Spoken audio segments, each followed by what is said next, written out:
But I'll just watch for Mike to give me the thumbs up when he's live and we can go. Lovely. Do you want our videos on or off? Executive members on, please. Exec members on. Okay. Non-exec members off, except when they're speaking. Thank you, Chairman. We are now live. You may start the meeting. Okay. I thought I had my video on as well, didn't I? Okay. Good afternoon, everybody. This is the, I think, the second executive virtual meeting we've had. So welcome all. I'm just going to read something out just to make sure that it's very clear the legal position around our deliberations today for reference. So I will begin. I'd like to welcome everyone to this virtual meeting of the executive. Before we move to the formal agenda, there are a few procedural housekeeping issues to remind you of. This meeting is being held under virtual meetings regulations using Microsoft Teams. Decisions made by the executive will have the same standing and validity as if they had been made at a physical meeting held at the town hall. We are streaming today's meeting live on the internet, and a recorded version will be available to view within 48 hours on the North Somerset Council website. Members of the public may see a number of different people on screen during the course of the meeting, but only members of the executive will make the decision on each item, and we will introduce ourselves in a minute. So welcome all the residents of North Somerset and indeed the world to our meeting today. Thank you for watching. I will refer councillors to the meeting etiquette and guide to using Teams as previously emailed to all of you. Please remember to use your headphones, as this will improve the sound quality for everyone. Members of the executive, please keep your video on during the meeting, but ensure that your audio is muted when you are not speaking. When you wish to speak, would you please indicate this by using the chat function rather than the hand signal function.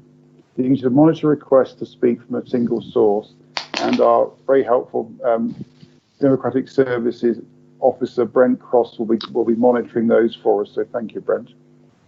I will invite each of you to speak by way of a queue system. If you are leaving or returning to the meeting, would you please ensure that I am aware of this by using the chat function. This is particularly important in respect of a disclosable pecuniary interest where you're not permitted to participate in the agenda item by law.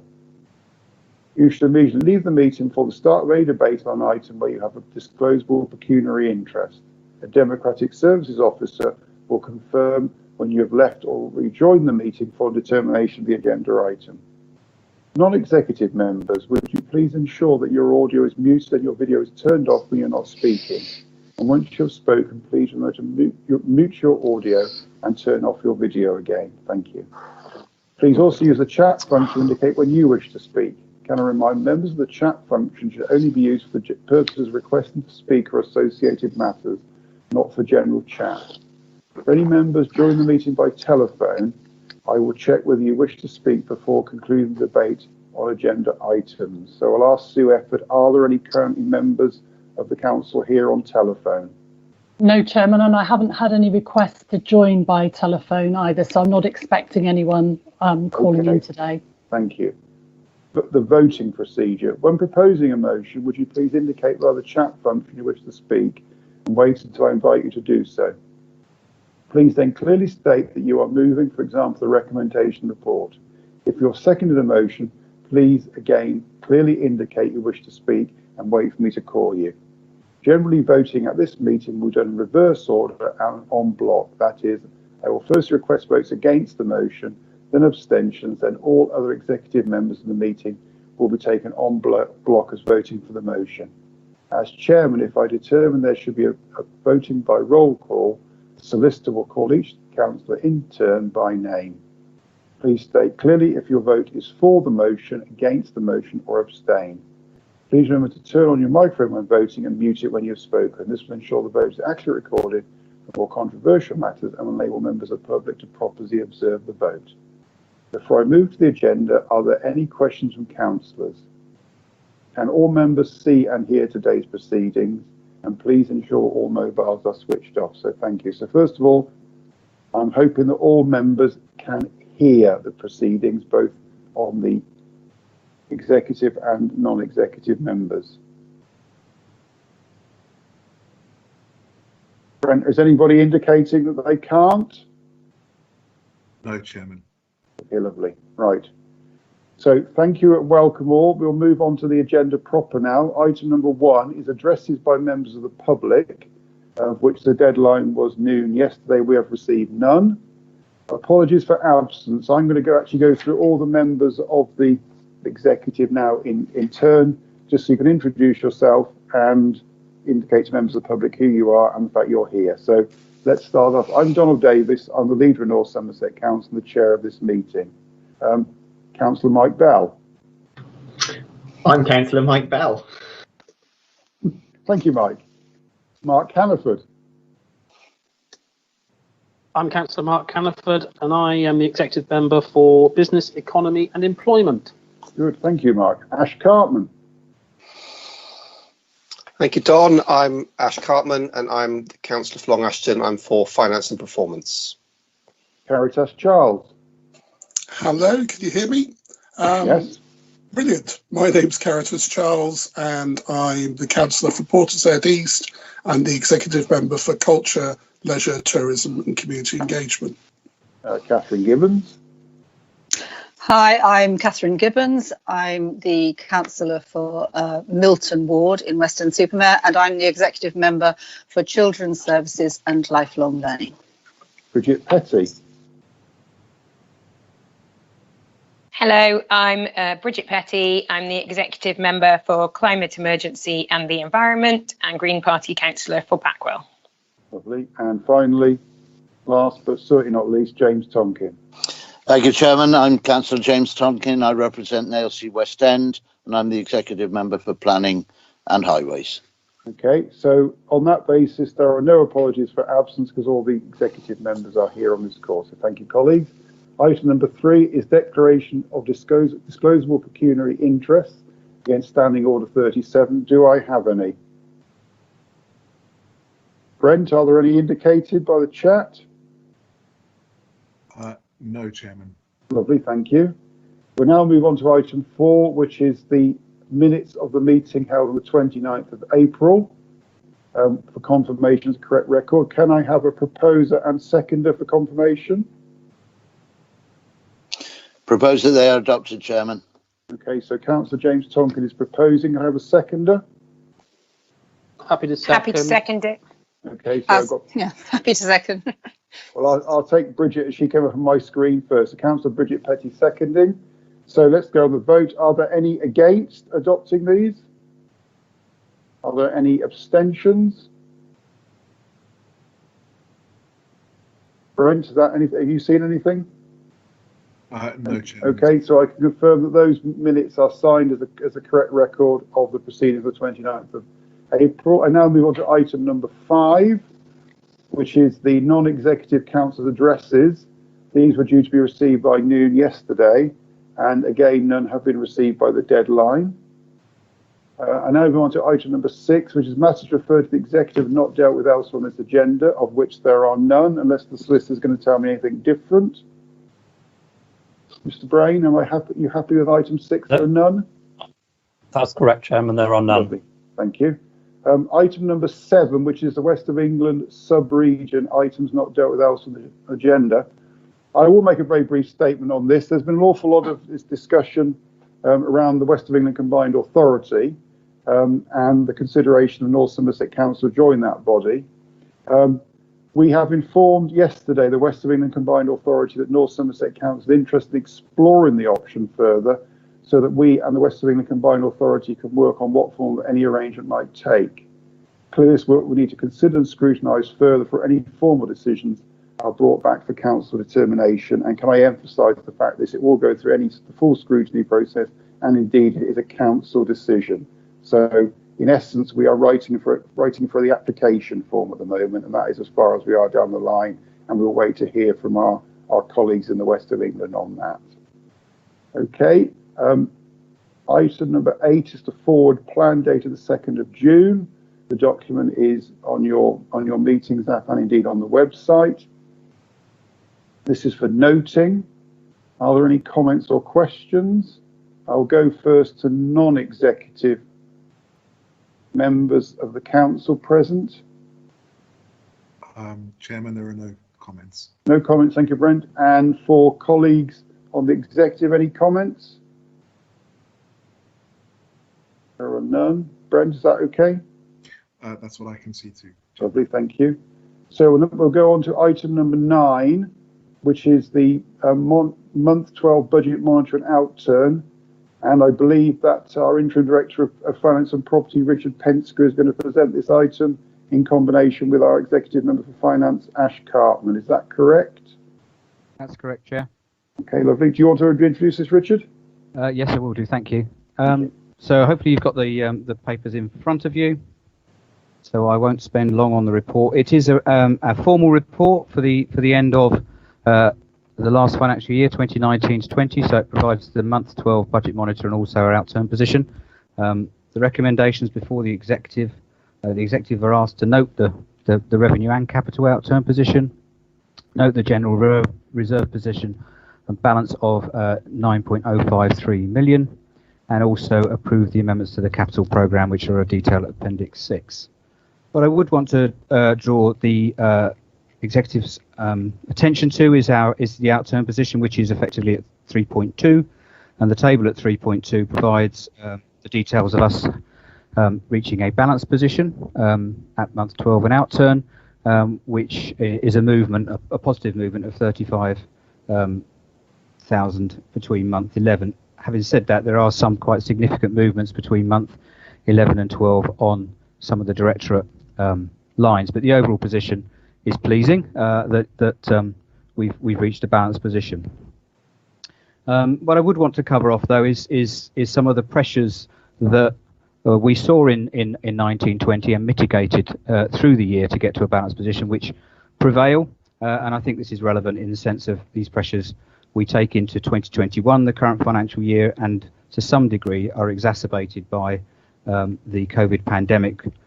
So I just want to if you land a few points in that regard. So if you look at the revenue monitoring forecast variance bar chart, which is a bit further down in 3.2, you can see that typically, and the year that's presented in front of you shows you the movement in our forecast through the year. And this pattern, not necessarily the scale, but the pattern is quite typical for us, that we will arrive at the beginning of the financial year, we will report month 3 and then look to work down that variance identified through the year. Now that's a very typical trajectory for North Somerset, again we have a good track record of coming back to a balanced position by the year end. And I guess what I would say is that I expect a very typical pattern, irrespective of the pandemic impacts.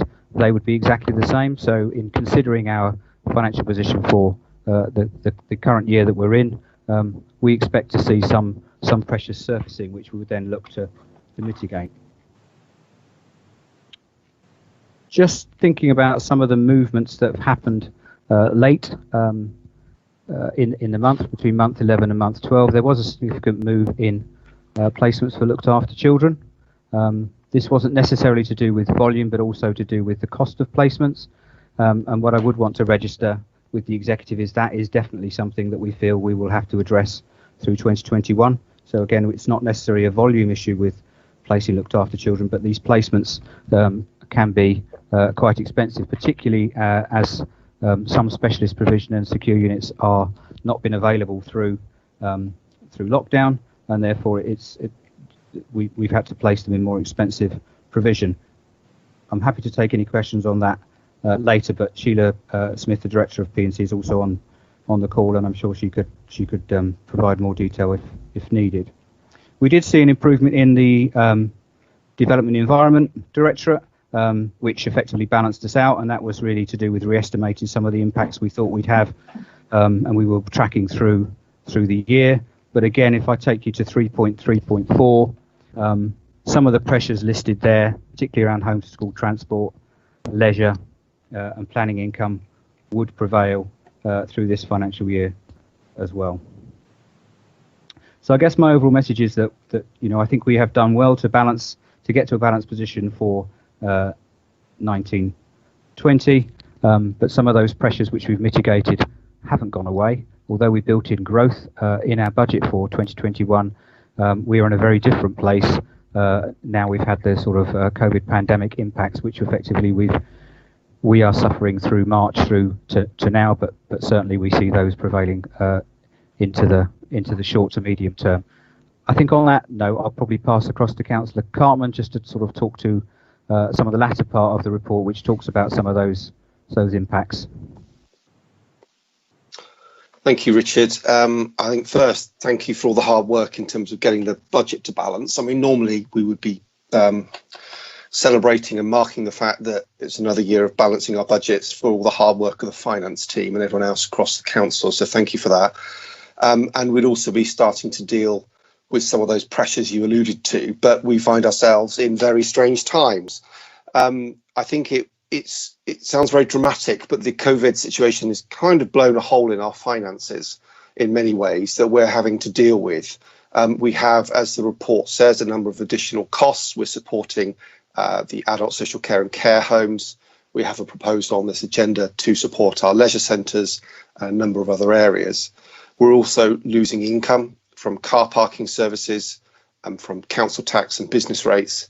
And also there's a number of areas where savings we planned for the current financial year are difficult to deliver because of the time taken by senior officers to deal with the response to coronavirus. So that it does give us some challenges. Government funding has helped, and we should acknowledge that. And we continue to talk to government about providing additional funding, but because we've not had enough to bridge that gap.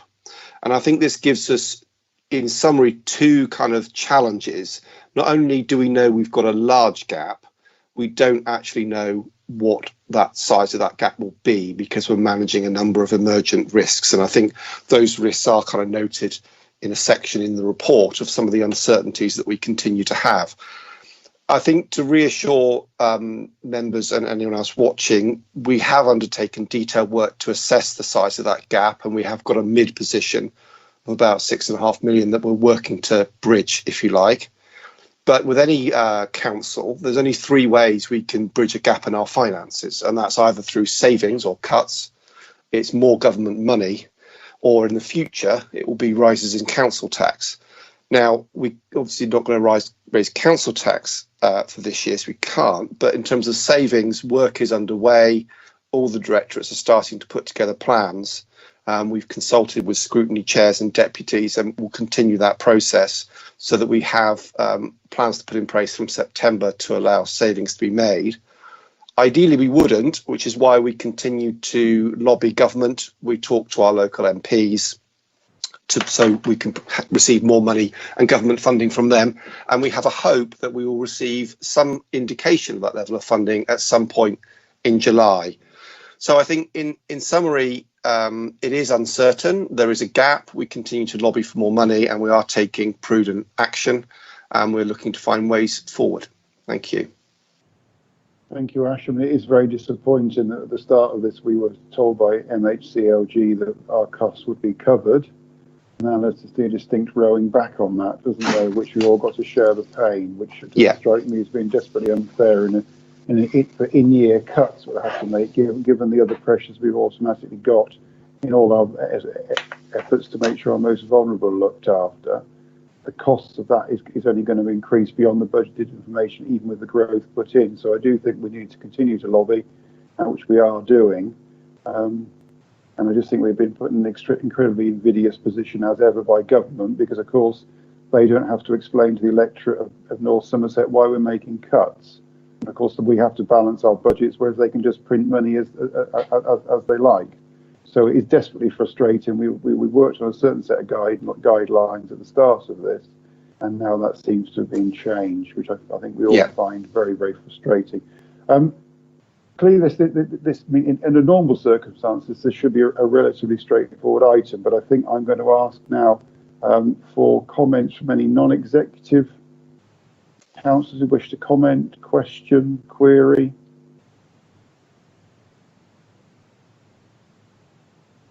Fred, does anybody indicate they wish to speak?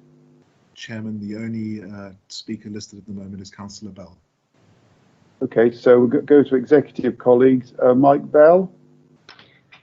Thanks, Don, and thank you, Ash and Richard, for that overview and report. I mean, I think I would just echo the comments around the good work that officers have done across the board to help balance the budget in difficult circumstances yet again, and particularly those working in adult social care, which is a big chunk of our overall budget, and one that obviously continues to be a major challenge this previous year and into the future. And it's that I wanted to talk about, really, just to recognise that whilst we do have absolutely significant pressures as a result of COVID-19, I think we do also need to be mindful that the fundamental dynamic of local government finance as it affects North Somerset hasn't changed either.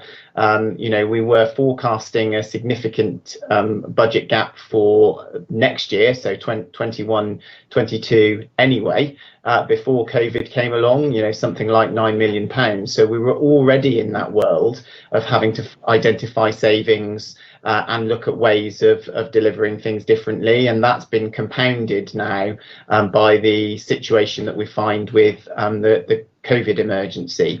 And I think one of the strands that links those two things, and I would say this as it's my portfolio, I know, but one of the strands that links those two things is absolutely social care funding. And I just want to take the opportunity to bang the drum again for how vital it is that government comes up with a new national model for funding social care. We've had sticking plaster solutions in terms of the last couple of years. We've had sticking plaster solutions in terms of the current situation with dealing with coronavirus, with temporary uplifts in funding, temporary arrangements around access to PPE, and it just cannot go on like this. And if we don't want this to be our annual discussion about how we fund the long-term social care needs of our population, adults and children alike, then government really does need to reinvent the system. And I think that needs to be our message loud and clear through COVID and beyond. Thank you, Mike. Brent, did anybody else wish to indicate they wish to speak? Yes, Chairman. Councillor Gibbons and Councillor Richardson have indicated they wish to. Okay, so I'll go to Jeff Richardson first, then I'll go to Catherine Gibbons. Jeff Richardson, come in, please.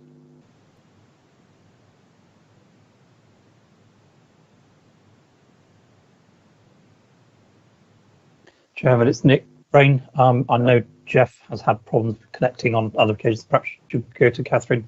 And okay, let's go. Yeah, we'll go to Catherine. Then when if Jeff gets back on, we can ask him. Catherine, would you like to come on now?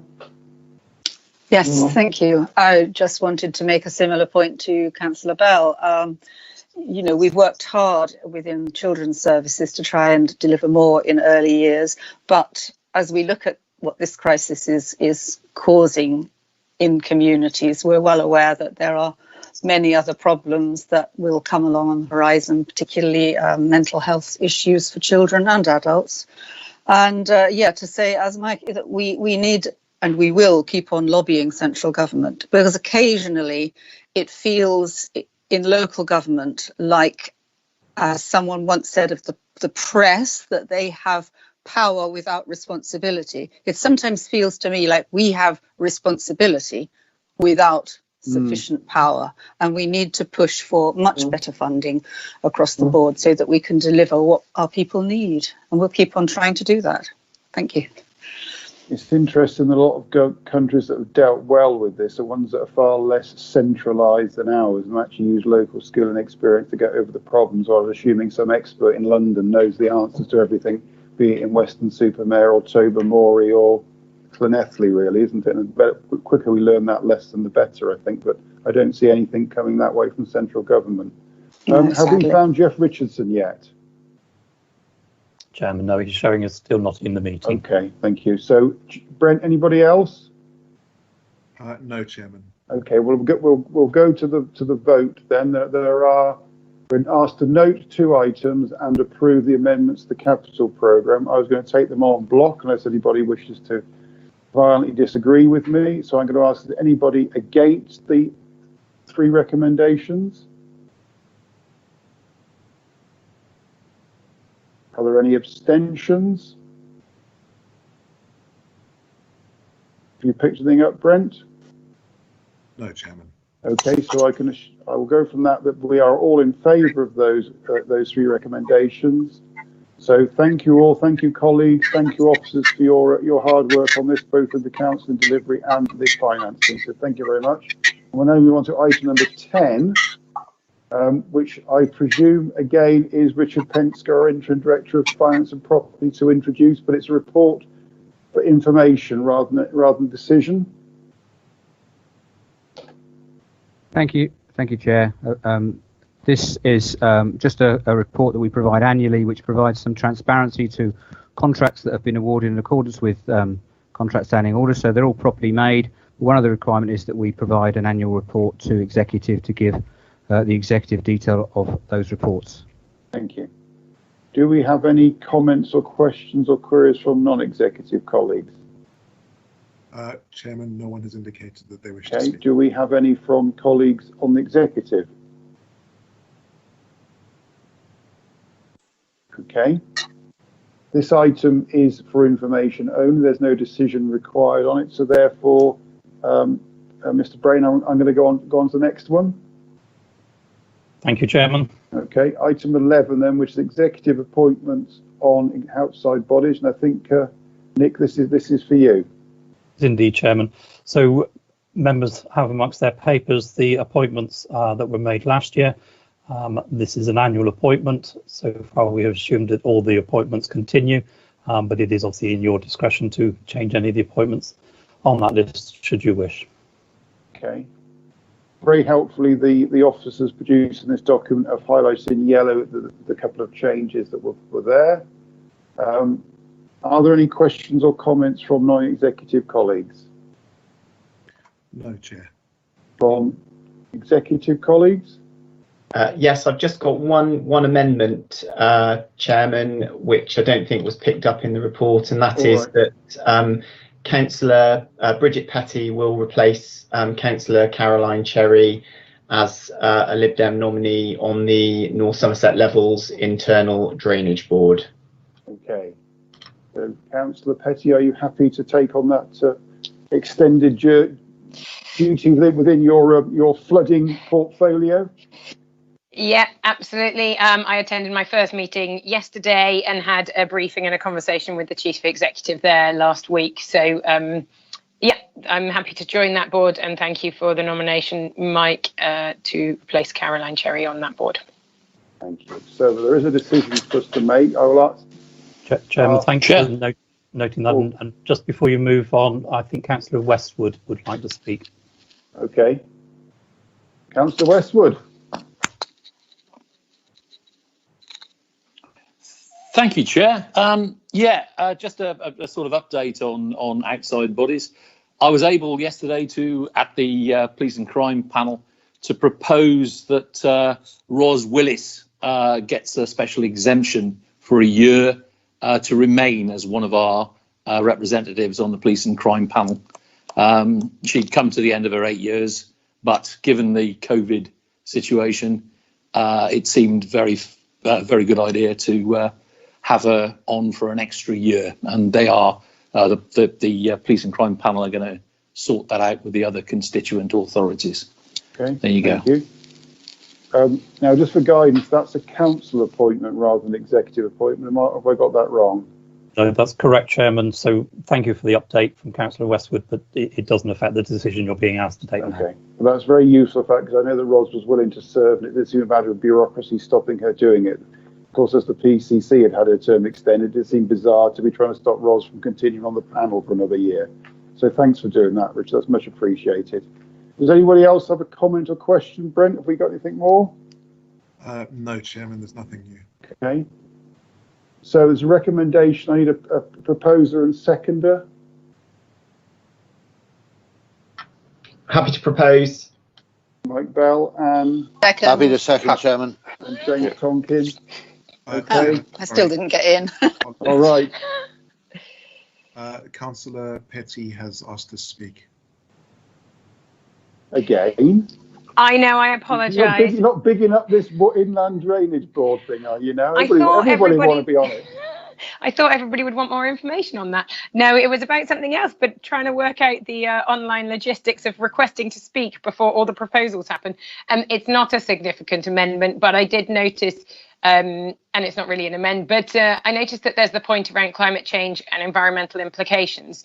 On this report, it correctly cites that active travel and use of public transport should be promoted to attend these meetings. I think at this time, I'm sure that many of us are finding that it is now possible to have these meetings, or we have to have these meetings in a remote fashion. And I hope that many of you are finding this a successful way of attending meetings, cutting out of our travel time, meaning that we can always attend more of these. So I just wondered whether it's worth an additional note around that, or just noting in the minutes that actually it is a positive for climate change and our response to the climate emergency, in the fact that many of these bodies who had previously thought it not possible to do remote meetings are now finding that achievable, possible, and a good next step in our journeys to reducing carbon and the impacts of climate change. Okay. Well, I think that's happening by default at the moment, but I think it will be good to see how much more of this could continue, because it certainly makes better use of people's time as well, doesn't it? Yeah. Okay, it doesn't so we mean have a it was proposer and seconder, and so we'll go to the vote. Is anybody against? Any abstentions? Anything, Brent? No, Chairman. Okay, so we'll assume that you're all supporting this. So thank you, colleagues. We'll now move on to item number 12, which is emergency action taken by officers under delegated powers, again led by Mr. Nick Brain. Chairman, thank you. So members will be aware that obviously during the COVID crisis, a number of emergency and urgent decisions have had to be taken. Those have been taken by officers under the delegated powers in liaison with relevant executive members and scrutiny panel chairman and chairwomen. It's required by the Constitution that those are then reported to you as the parent body, so that's what the report here does. But I'm aware that the Chief Executive has also sought to keep all members informed throughout the period and has regularly been publishing details, both herself and in the Directorate of Development and Environment, as to weekly and updates and all member email as to all the decisions, which went far beyond what you have before you today, and actually listed all the actions taken as well as the form or decisions that were taken under the emergency powers. So this is just an information report to comply with the Constitution. Okay, so this is for noting, so there's no formal vote. Are there any questions or comments, and from non-executive colleagues? No, Chairman. The only request to speak is from Councillor Caniford. Okay, so we'll go to Councillor Mark Caniford. Thank you, Chairman. I just would ask all members, and I'm sure all members have read this, but just to hold on to this report, because there are so many good things that our officers have done during this period of time, which has been so difficult for so many of our residents. I mean, things simply like £150 off all those council tax of vulnerable people and people who are supported, 7 days a week support on our lines, £15,000 given to the food banks, relaxing collection of council tax and business rates, which obviously business rates now are supported completely. But there's just lots of things that I know residents will say to all elected members, or what have you done? Read this report and you can see what we've done. And the fact is there's lots and lots of good news stories in here for a very difficult scenario and a very difficult situation. And of course, I think this will help you answer a lot of those questions if you are asked. Thank you, Mark. Yes.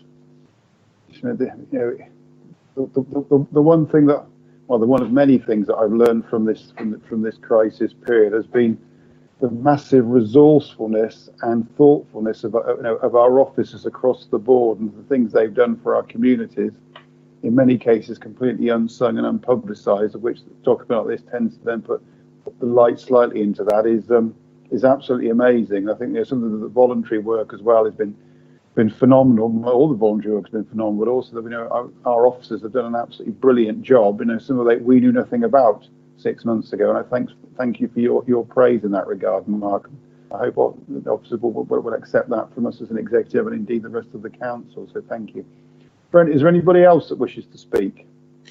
Yes, Chairman. Councillor Gibbons has indicated she wishes Councillor to speak. Gibbons. Okay, Catherine.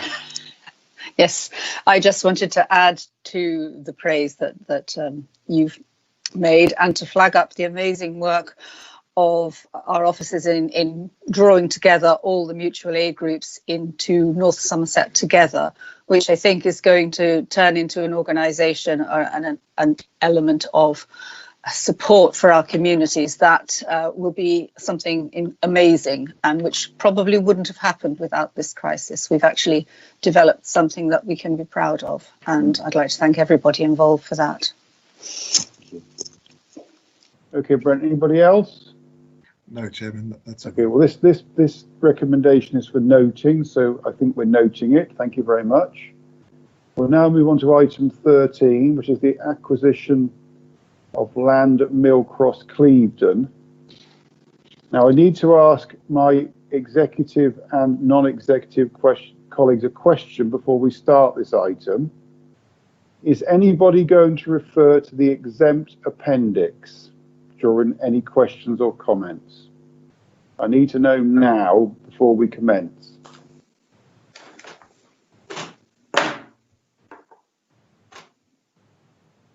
Chairman, there's no one indicating in the chat. Okay, so Councillor Mark Caniford, as the relevant executive member, is going to introduce this item. Thank you, Don. Yes, I'm looking for approval of the recommendations, and I'll just briefly take you through to the report and then answer any questions that come up.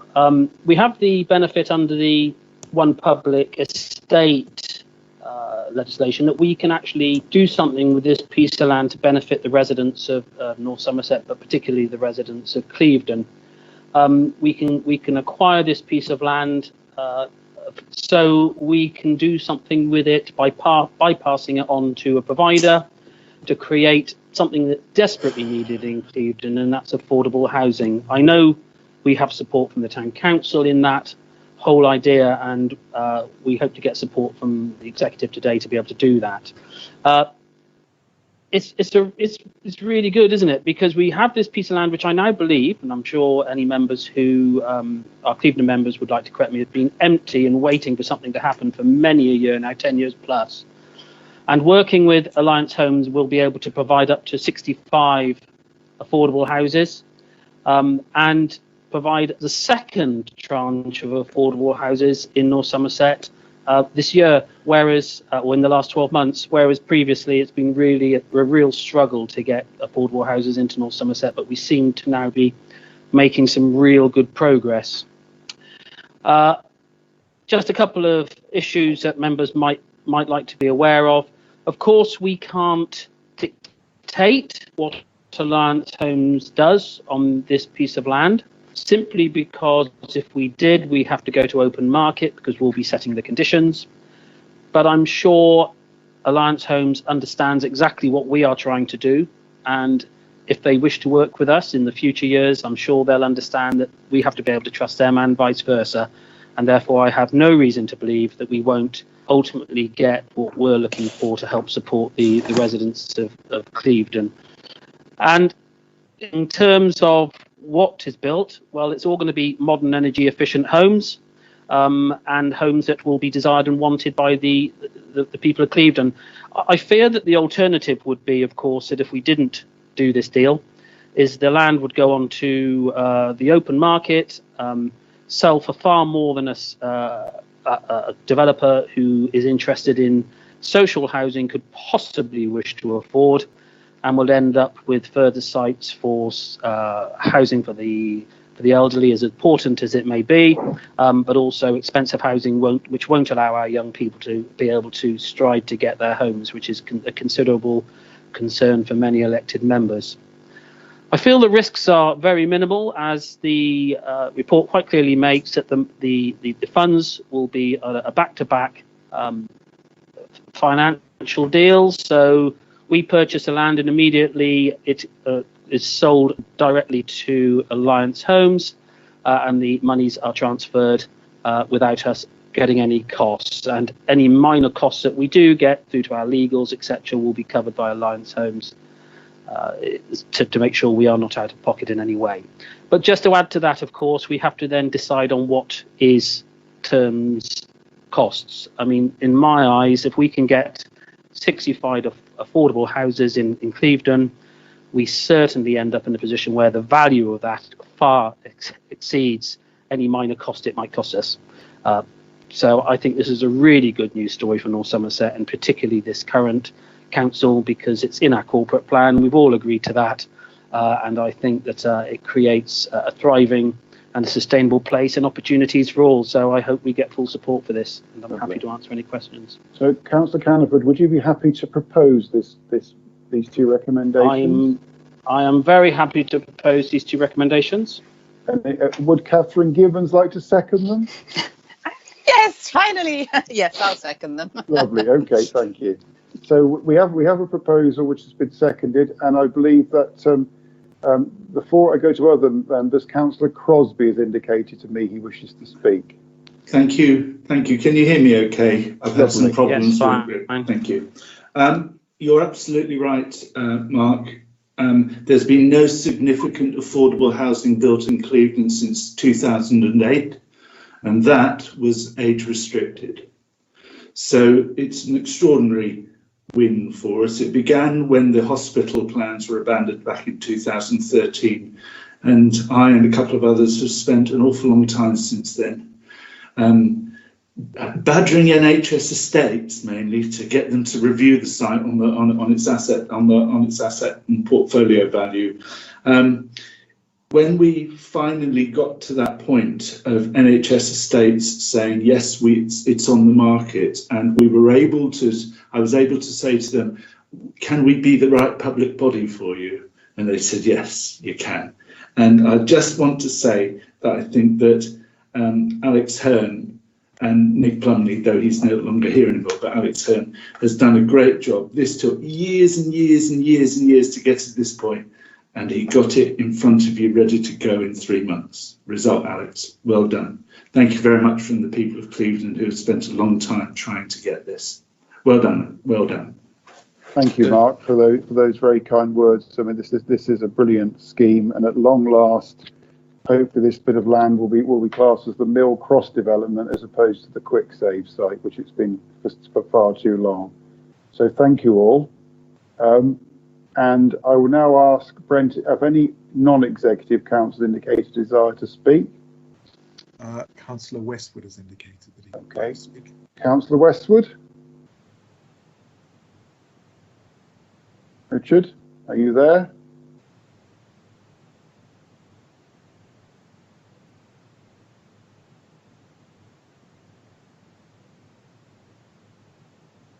Has anybody else indicated they wish to speak? Yeah, I'm here. You're here. Sorry, Donald. I'm here. My iPad took itself off for a moment. Right. Yeah. Thank you for allowing me to speak. When I was elected last year, I was on to Mill Cross as quickly as I could, as it's in my ward, in Clevedon Yo ward. I did go straight to James Tonkin as far as the traffic lights at the junction were concerned, because it was proposed to take those out under the previous administration, and I pointed out that with any luck there would be some development on the site.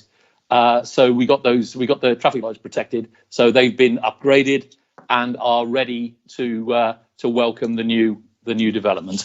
If I can say, I'm very pleased with what's happened. As Mark Crosby has said, great kudos to Alex Hearn and the other team, the rest of the team. I put it on social media. It's the best use possible in the circumstances for this patch of land, as far as I'm concerned, as the local member. And thank you very much to everybody at North Somerset for delivering it. Good. I think we should also express our thanks to our colleagues at Alliance Homes. We're forming a very strong partnership with them on delivery in North Somerset, and clearly council officers and members have done a wonderful job, but equally our colleagues at Alliance Homes, and from Louise Swain as the chief exec downwards, I'd like to thank them as well for the work they put into this, because without that, clearly wouldn't be able to achieve this. So thank you very much all. Brent, has anybody else indicated they wish to speak? One other non-executive member, Chairman, and then 2 executive members. Okay, who's the non-execs? Councillor Haverson, and followed by Councillor Cherry. Thank you, Councillor Haverson. I just want to thank you for letting me speak. I just wanted to echo this. It's a fantastic opportunity for North Somerset. I'm really, really pleased about it, and just wanted to add to my confidence in Alliance Home from the brief contacts I've had with Alliance Home. I've got full confidence in their commitment and their expertise, and I'm really happy that we've got a good cooperation going with them. So yes, thank you very much, and I'm really pleased. Thank you, Caroline. And Caroline Cherry. Thank you very much. I just wanted to reiterate my thanks to all the people involved. I know that it's been a collective effort by everybody to achieve this, and we're really thrilled because people have been so concerned about the lack of affordable housing within Clevedon, and I'm really very, very happy about it. So thank you very much to everybody, and especially to Alliance Homes as well. Thank you. Thank you. Brent, does anybody from the executive wish to speak? Yes, Chairman, that is Councillor Petty and then Councillor Gibbons. Okay, so go to Councillor Bridget Petty first. Hi, thanks. Echoing many of the comments that others have made, I think that I'm just really delighted. I think that this is evidence of everything we've been looking to achieve. I hope everybody can hear me okay. Yes. And I think that this is a demonstration of this administration and everybody across the council working on this open, fair, green approach that we've established in our corporate plan. We are open to working with good partners who have shared values and can deliver on our behalf and with us and in innovative ways. And we are fair in wanting to provide more decent homes. And that's something I stood up for when I wanted to be elected, is wanting to deliver far more quality, decent homes for everybody across North Somerset. And I'm really delighted that Clevedon will get to benefit from having more mixed and diverse homes, so that the community continue to be a vibrant mix of ages that can have job creation and lots of different people and walks of life needing homes in that area. I'm looking forward to the development hopefully coming out from Alliance and design work that will be green, and evidence that we can build new quality houses that provide fit for purpose and in response to the climate emergency, so that future generations get to benefit from a quality house and a home. So I just wanted to give my thanks to those who've worked really hard within the council and those at Alliance to make this happen. Well done to all the councillors involved who have been pushing this. And I think we can be really proud of what we're achieving here. So I'm absolutely in support of this and whatever future projects we can find where we will be developing brownfield sites, because I think that's the future of how to deliver some of the really key objectives we're looking to do. Thank you. With a speech like that, Bridget, you'll be doing the groundbreaking ceremony. Don't throw it away. Catherine Gibbons. You're not going to compete Thank on you. that, are you, Catherine? No, I was going to say, of course, exactly the same, but I won't. No, I agree. It's absolutely, as Richard Westwood said, the best possible use of this land.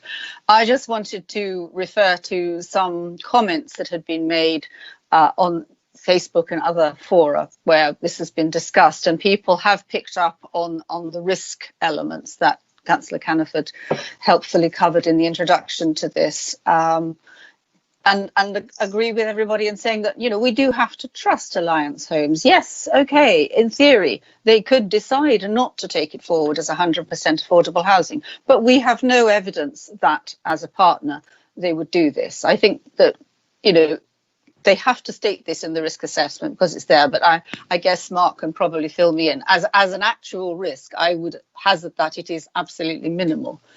And also to remind members of the public and councillors that this is going to be fully scrutinised through the planning process, and residents and councillors alike will have ample opportunity to express views and very possibly shape what is built there, so that, as Bridget says, we have something that is a flagship for Clevedon and North Somerset in terms of affordable homes. So thank you. you. Brent, anybody else? Can I just clarify a point, please, Chair? Sorry to interrupt, but I can't get my chat working, as the actress said to the Bishop. You can't say things like that. So what? Because of course they can be both sexes now. You realise that? Yes, of course. Yes.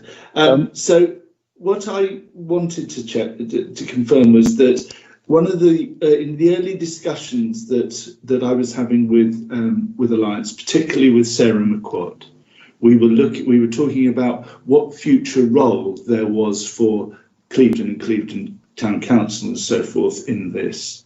And it was clear, certainly from her perspective and others working with her, that there would be a clear opportunity for Clevedon Town Council and others to contribute to the master planning process of the site.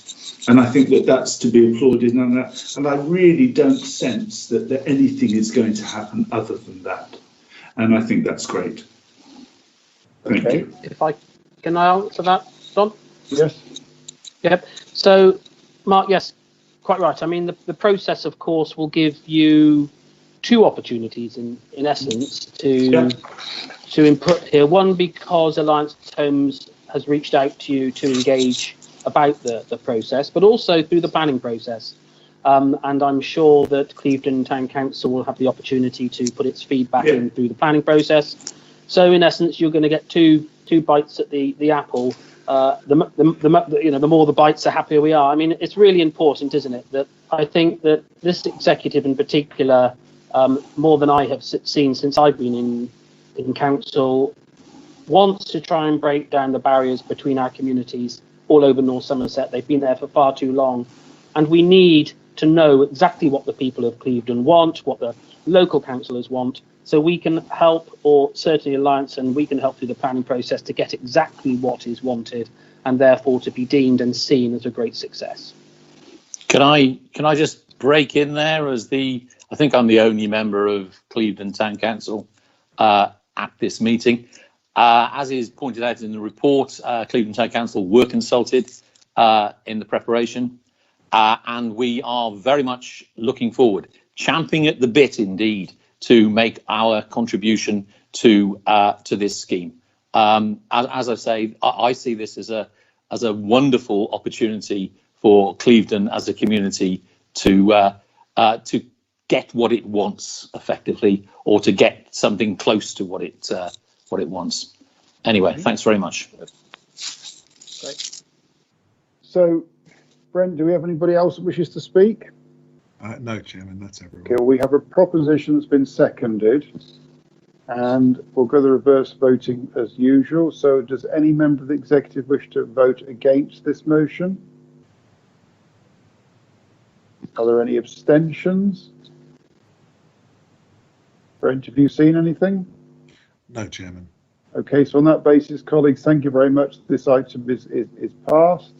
So I think this is a really good step for North Somerset and hopefully for the residents that will then be occupying those homes. So thank you all, colleagues, and Alliance Homes for your help.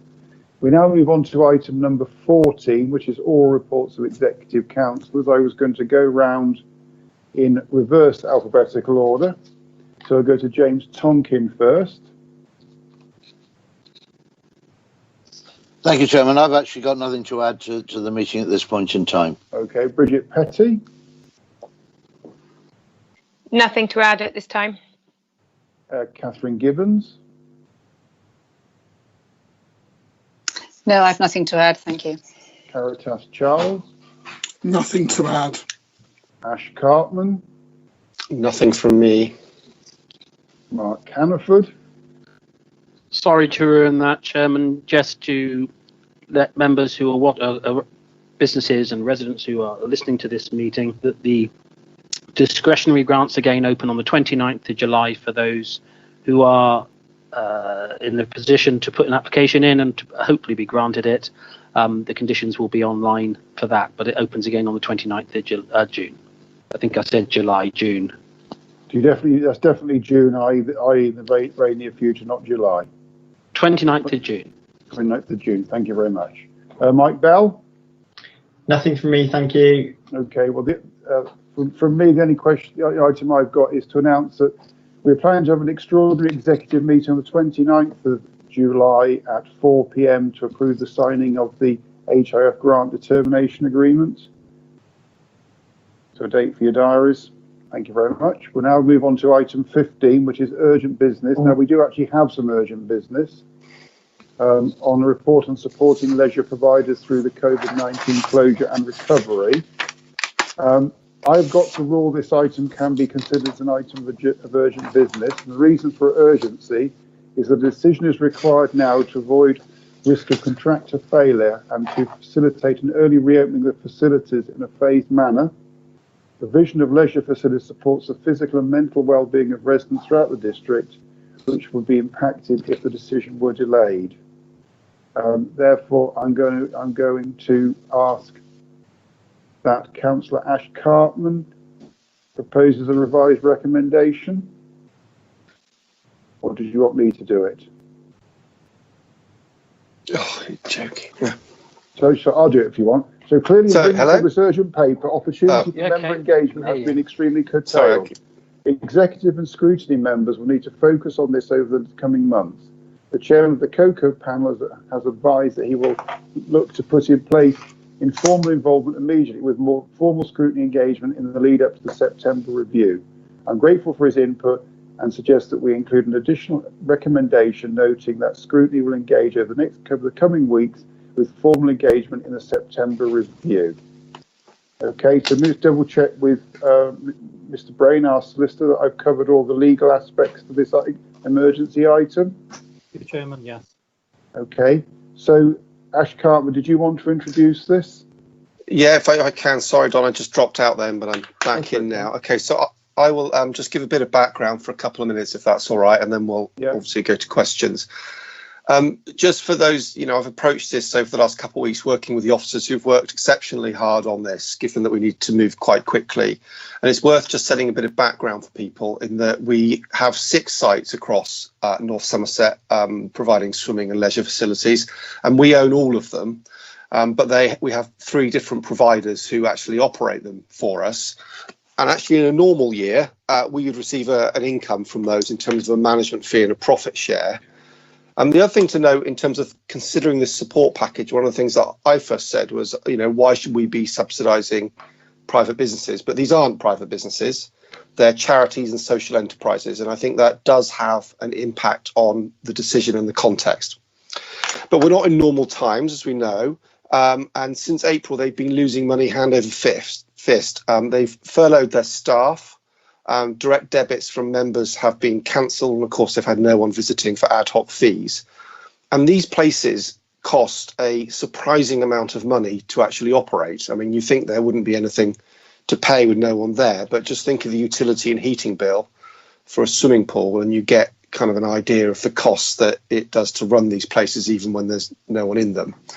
Now, we have 2 fundamental choices in terms of what we do. We either do nothing or we start to provide some support. And we've ruled out doing nothing by thinking through what the consequences of that would be. And in the report, you'll see that if we were to so-called mothball these sites for a indeterminate period, it'd be costing us about £1 million a year. It's a lot of money. Or we could just close them all. And I think that's not an option either, because although they are discretionary services, I think our residents rightly expect us to provide leisure services. They have over 1.5 million visits a year and 5% of the population are members. So I don't think that's an option either. So if we provide support, we can do it through a number of different ways. We've got scope over the management fee that we receive, and we can support the direct costs that the sites actually incur and provide funding on that point. What we've not done in this recommendation is give everything that they have asked for. The providers asked for £1.8 million, and this is a lot less than that. And in approaching it, we've decided to take the view that we'll give them a sufficient amount to reopen and maintain those leisure facilities, having had a good look at their books. And I think that's also very important to notice, is that lots of work's been done by the officers, looking at the detail of their costs and what we will and won't support. So, for example, we will not support at this juncture any contribution to their central overheads. We will be supporting only the direct costs of maintaining our facilities. I think as we've gone over the finance before, and this is quite a difficult decision because it's in the context of a really big kind of funding gap as a council. And ideally, we would have had this decision come to us later after an update from the government in terms of funding in July. So I think one thing we have done is we've built in a review period at the end of September. So in the nightmare scenario where we don't receive any extra money from government and our costs escalate, we have got the option to re-review.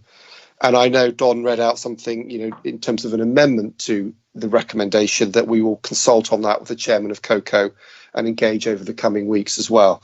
So before we just move to questions, I'll just briefly summarise what the recommendations are. So we'll defer the capital payments of 267,000. We'll offer financial support in the form of Q1, which is passed during the closure period, by waiving the management fee and of up to £500,000 in costs, and we will provide support to the leisure providers for Q2, again in providing the management fee and with extra support of up to £200,000. I guess I recommend we kind of adopt this. We'll work closely with the leisure operators on a monthly basis to make sure we're minimising our financial exposure. But I think this is a really positive move for us for what our residents would expect us to be doing. Thank you. Okay, thank you, Ash, for that. So are you saying then that we should have an item 4 as an amendment saying we note that scrutiny will engage over coming weeks with formal engagement in the September review as an item number 4? Yes, please. Yeah, I did. Okay. I think that's what you read out, Don, when I think I dropped off. Is that right? Not in the formal paper. So are you proposing that? Yeah, I'll propose that will become an additional recommendation, as you and suggest. I'll second that then. So that'll go on. So we're going to be debating the revised proposal. So do we have a proposer for the complete revised document? Yeah, I'll propose. Again, Ash? And yes, please. Is that Mark Hannaford? Happy to second. Mark Hannaford seconding. I think it would be useful, but we will go out to debate. I don't know if officers want to make any comments first. I don't know if Gemma Dando or Richard Pensker wish to make any comments. There's no need to, but in case anything you needs clarifying. Not from me, thanks, Don. Gemma here. Okay, thank you. So I think I saw that Steve Bridger, who is the chair of the COCO panel, is on this call. If you are Steve, did you want to comment first as the chair of the relevant scrutiny panel? Yes, please, Don. Just a few brief remarks. Thank you. And thank you, Ash, for referencing scrutiny. Yeah, I think scrutiny, we look forward to engaging informally over the coming weeks, and then more formally in the context of the September review. I think leisure centres, frankly, they'll play a fundamental role, I think, in our local recovery from the pandemic, not just to providing physical and mental health, improving physical and mental health, but also tackling health inequalities. I think even before the pandemic, the LGA, the Local Government Association, was already, I think, signalling a need for a financial rescue package to help leisure centres. And here we are. So I think actually this is a really excellent report. So thank you for everyone who's worked up what is effectively, I think, a rescue package for our local leisure service.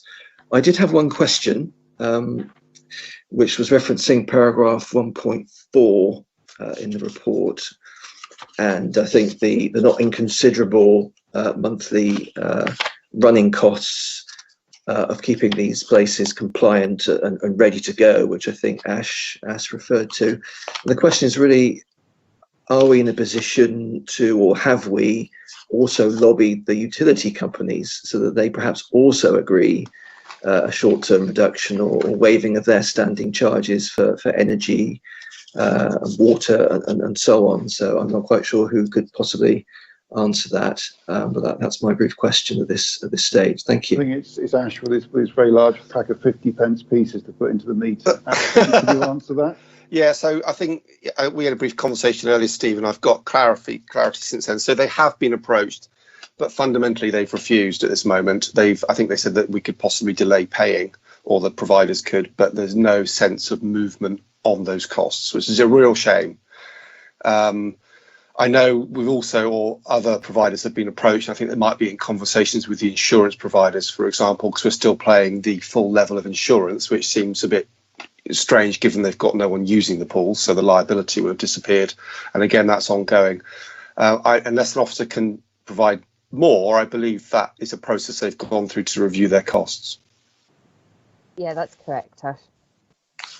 That's very disappointing, because an insurance company that I won't name, who I insured my car with, actually gave me a slight discount for the fact that our car mileage was much lower during the pandemic period. So it's very disappointing that they're prepared to pocket a premium for a risk that doesn't actually exist. And that does seem to be very, very sharp practice, doesn't it? I agree. Can I just butt in and ask Ash a very quick question? Do they have business interruption insurance? I wouldn't know on that, and I mean I know the general position in terms of business interruption is that this doesn't qualify in most, which is crazy, unless one of the officers can say I really don't know. Okay. Right. My understanding is that it doesn't qualify as business interruption, but I can certainly clarify that for sure. Yeah, I'll be surprised if it does.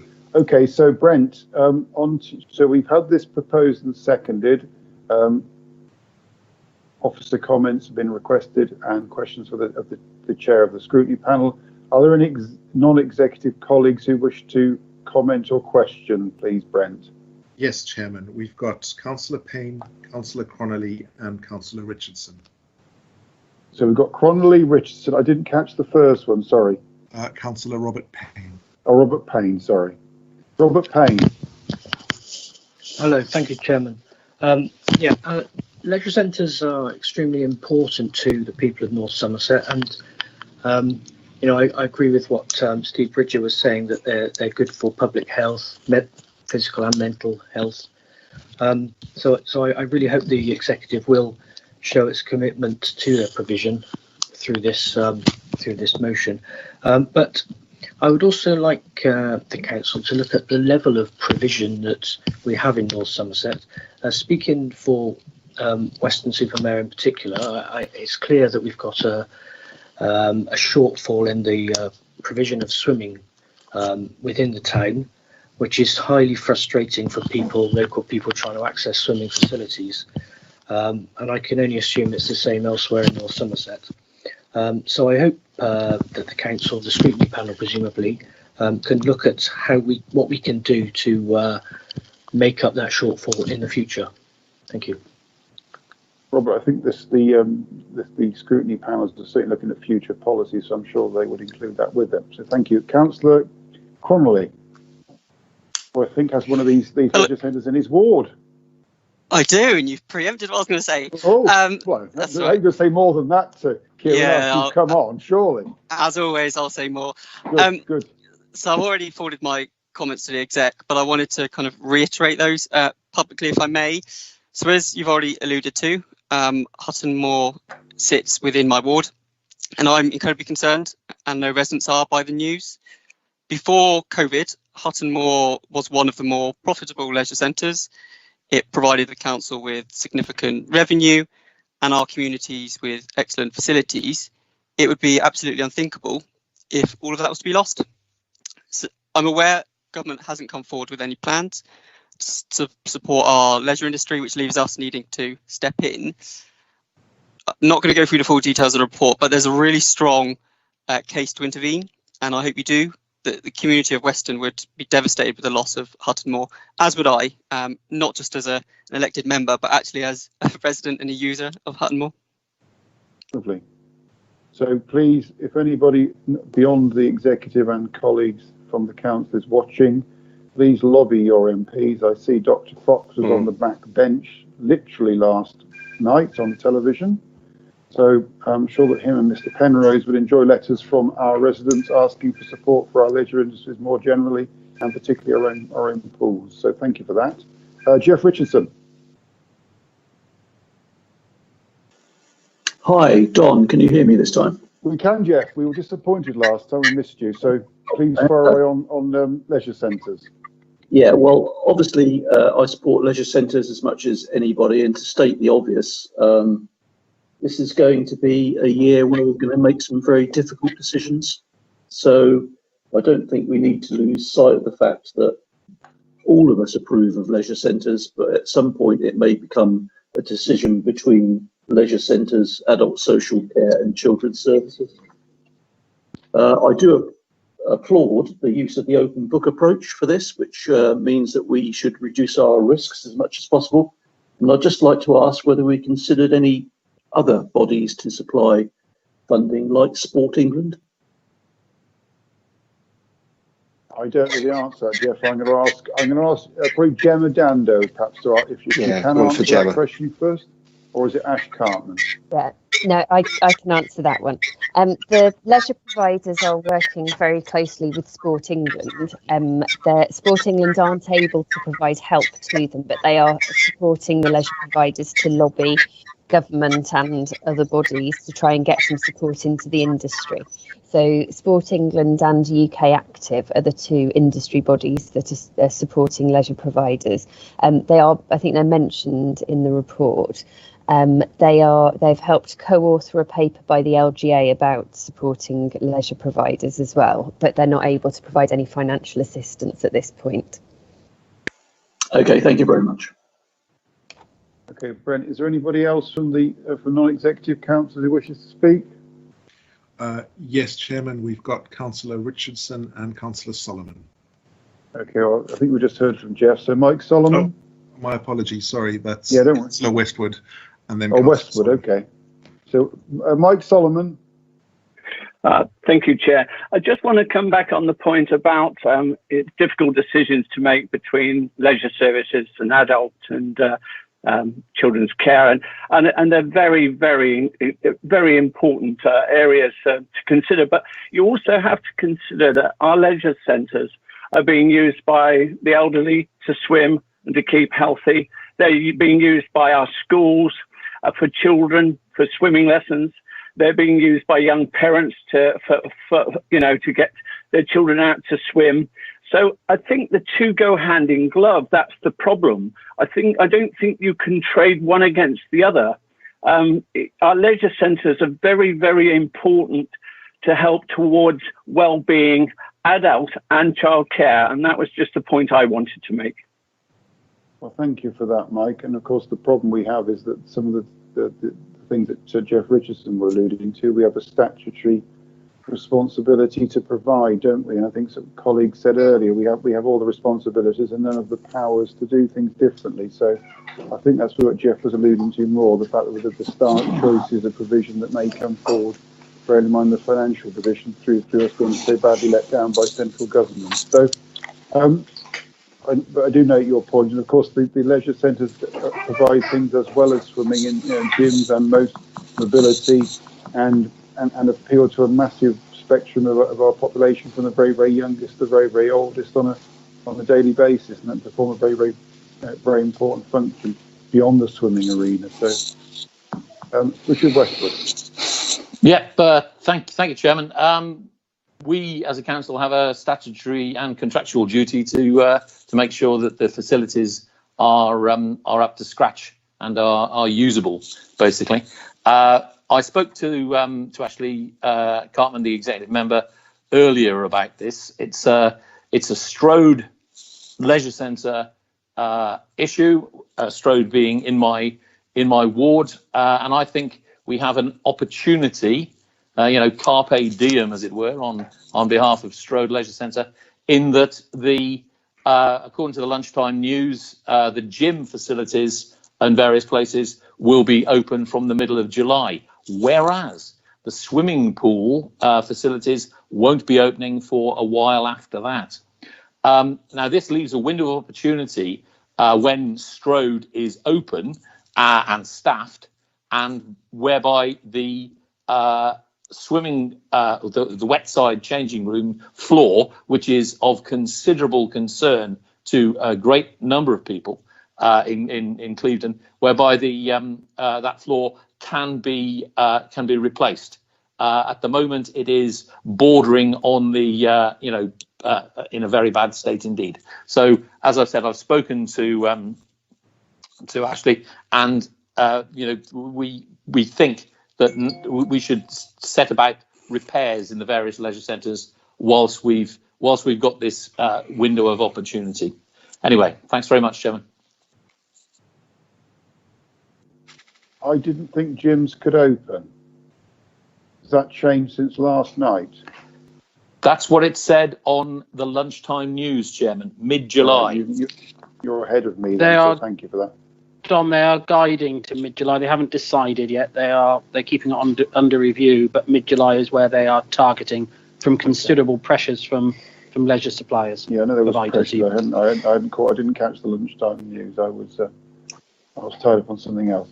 Okay, so are there any other people requesting to speak from non-exec or executive? Chairman, the last non-executive member wishing to speak is Councillor Cherry. Okay, Caroline Cherry. I'll just be very brief. I just would like to agree with Richard Westwood about Strode Leisure Centre, that we urgently need it to be repaired, because it's of incredible importance to the elderly in this area and the young, and the facilities are very, very poor there.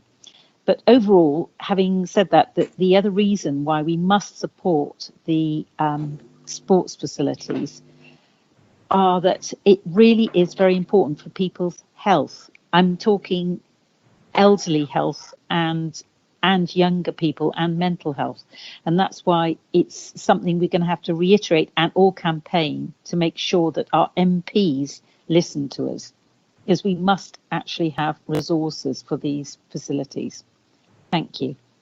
Thank you, Caroline. That was very wise words indeed. So thanks for that. Brent, do we have anybody else from the non-executive colleagues who wishes to speak? Chairman, that's no other non-executives. Okay, do any of my executive colleagues wish to speak? Yes, Chairman. Shall I list them in order? Oh, go on then. The first would be Councillor Bell, then Councillor Charles, then Councillor Caniford, and lastly, Councillor Cartman. Okay, so Mike Bell, please. Thank you. Thanks, Chairman. So this is a tricky one, isn't it? Because a bit like the conversation earlier when I mentioned social care, you know, it feels like the leisure industry and leisure sector is another one where we are having the particular challenges that they face as a result of COVID being brought to our attention because of the costs that we're likely to incur at the moment. But we're maybe not thinking about the bigger picture here, and the bigger picture, and actually our Clevedon colleagues have sort of alluded to it. The bigger picture is that we've got a raft of leisure centres that are old and in serious need of refurbishment and replacement and reinvigoration and bringing into relevance in the modern world. And I think, you know, one of the fundamental weaknesses of the council's position at the moment is that we don't have that coherent underpinning long-term strategy for our leisure services. So I think it's really great that this intervention that we've needed to make as a result of COVID will be the catalyst for that. And I really welcome the engagement of members and the scrutiny panel in terms of developing what that looks like, because I think that's, again, comes back to that point about what's the ask to government. Well, actually, the ask to government is not just give us a sticking plaster. I've got my plasters out again, not just a sticking plaster to solve the COVID problem with leisure centres, but actually to help us reimagine leisure services at a local level so that they're fit for purpose. It's no good the government hosting an Olympic Games or trying to bid for World Cups or talking about tackling health inequalities or driving active lifestyles and encouraging everyone to be more healthy if they don't then provide us with the tools to enable people to do that at a local level. So we do need a step change in terms of support for leisure services. I think this is a rock and a hard place issue for us as a council, because, you know, people will criticise us, I am sure, for using taxpayers' money to support leisure centres, and they may well criticise us for some of the choices that we make about how we spend money on their behalf. But on the other hand, I am absolutely certain that they would criticise us if we closed leisure centres or allowed the leisure operators to collapse. So there are no easy answers here, but I think we want to try and make decisions that put us in the strongest possible position when looking at that longer term leisure strategy and making our case to government. And the strongest position is clearly to save these vital services now and enable us to make an informed and intelligent decision in the future about what it looks like, because there's no question that if we had made a different choice and allowed them to collapse and close, I think that would have been a devastating blow to communities across North Somerset. Thank you, Mike. Caritas Charles. Try to follow Mike, that's not easy. All I wanted to add to what Mike was saying as well is with the council's commitment to tackling inequality is that a lot of these facilities provide the only sports options that are available for people on very tight to minimal budgets. So that is another consideration that we must consider when looking at saving and protecting these sports facilities. And that, yes, running alongside, like Mike said, running alongside these media ongoing concerns, we have a long-term commitment that we must work with our partners to ensure the safety and future of leisure provision, because it is a vital community asset, and time again successive governments have slashed those to the bone, and we can't take that anymore. Thank you. Okay, so Mark Hannaford. I think, Chairman, for the benefit of the debate, I think it would be good to also highlight to councillors that the idea of just rolling over and saying, yes, we wanted these leisure centres kept open under any costs was not the discussion had by the executive. I think Gemma was challenged robustly in terms of should we just let private providers provide this facility or other facilities, or should we use, as Councillor Bell said, taxpayers' money to support them. And a very strong argument was had in terms of supporting them. And I just wanted to make sure that members were aware that we didn't all sit down and say, oh, we all agree they should be open. They were challenged strongly. I certainly challenged the idea of not letting them go, but only in the sense it needed to be challenged to see what the answers were. But I do find the quality of the discussion and the need to keep these facilities open are quite clearly coming out of members from all sides of council. Okay, thank you, Mark. Ash Cartman. Yeah, thank you, Leader. Just coming back to Councillor Westwood in terms of Strode, as we talked about earlier, the decision to the investment and refurbishment of Strode was delayed, but the next meeting's on the 9th of July. So I believe it's on the agenda for that. So I think once that's approved, I believe, unless an officer tells me right, we can get on and instruct contractors. I imagine there'll be a bidding process. And I think it's absolutely right that we take advantage, if we can, of times when the swimming pools are closed to do the work. And I think there's another challenge about what other work can be done if needed in other swimming pools. I'm thinking particularly Backwell here, to take advantage of the closure period. And also bringing forward our infrastructure spend where we can to pump money into our local economy. So the more we can bring forward quickly, I think it's good for everyone concerned. So I will come back to you on the 9th, hopefully with confirmation that it's all been approved. Thank you, Ashley. That's just the answer I wanted to hear. Lovely. Okay, Brent, do we have anybody else wishing to speak? Yes, Chairman. Councillor Gibbons has indicated. Councillor Gibbons, okay. Catherine. Yes, I think other people have said much of what I was going to say, so I won't take your time too long. Just to go back to what Councillor Bridger said, and from my point of view, with the portfolio of children's services, I think it's extremely important that we make sure that the ability to learn swimming and to play sports is available to people who are on low incomes. And for Weston-super-Mare, that is really Houghton Moor and places like that. And I'm sure in other areas it's as vital. And I'm just wondering whether, as a council, once we see how the land lies in September, whether there's something within our leisure strategy we can do to aid the businesses or the leisure centres in getting more membership fees in. Maybe we can do some supported membership deal for people in the district for a year or something, just to get more people in there so that their businesses are a little bit more sustainable in these difficult times. But I appreciate we have a leisure strategy, and that will obviously be all part of it. Thank you. Okay, so unless we have anybody else wishing to speak, Brent, is there anybody else? No, Chairman, although there is a message in chat from Gemma Dando. Okay. Chairman, it's Nick Brain. Gemma is just confirming she has checked the insurance position, and the provider business insurance doesn't cover COVID scenarios. Okay. Right, so we have a recommendation, executive colleagues, of which there has been an amended version with an item 4 on it, to note that scrutiny will engage over the coming weeks with formal engagement in the September review. That's been proposed and seconded. So I'm going to go for a vote here. Does anybody vote against that? Are there any abstentions? Brent, can you confirm that neither have been indicated to you? I can so confirm, Chairman. Okay, so I will say that we pass all of those 4 recommendations. So thank you, colleagues. And thank you, colleagues, as well for the debate on this topic. I'm just going to say there's massive support for this motion amongst councillors, both executive and non-executive. So I think that brings us to the end of the meeting, Nick Brain. It does, Chairman. You've covered all the business and the urgent business. Thank Lovely. you. So I would like to first of all say thank you very much to all the officers for the support they've given us during this meeting, particularly to Brent, to Sue, Nick, and to Mike.